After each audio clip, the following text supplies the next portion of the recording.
Toutes les alertes cyclones sont désormais levées. Mais 4 jours après le passage d'Ava sur la façade est de la Grande Île, les Malgaches accusent le coup. Les plus touchés, ceux qui vivent près des rivières. Dans la région Analamang, de la capitale Antananarive, beaucoup ont été submergés. Pour dormir, on ne sait pas où aller franchement, car le centre d'hébergement à côté est déjà plein à craquer et les tentes manquent.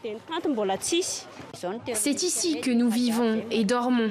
L'eau menace d'inonder notre maison de part et d'autre, et jusqu'à ce que l'eau y pénètre ou que les officiels viennent nous sortir de là, on reste ici, faute d'endroit où aller.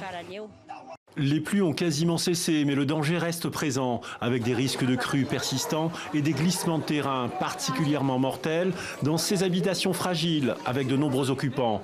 Jusqu'à 17 personnes ont péri dans l'effondrement d'une seule maison. Vendredi dernier, c'est à Toa Masin, le grand port de l'Est, que le cyclone a touché terre et fait des ravages.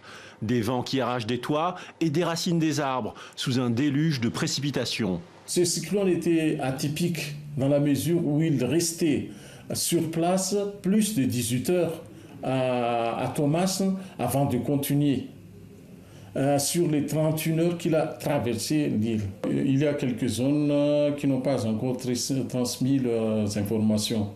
Et pour cela, donc, il est prévu demain un survol suivi d'atterrissage dans quelques régions de Madagascar.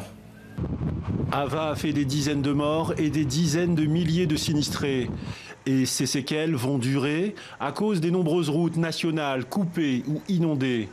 Ce n'est pourtant que le premier cyclone de la saison à Madagascar qui se termine vers le mois d'avril.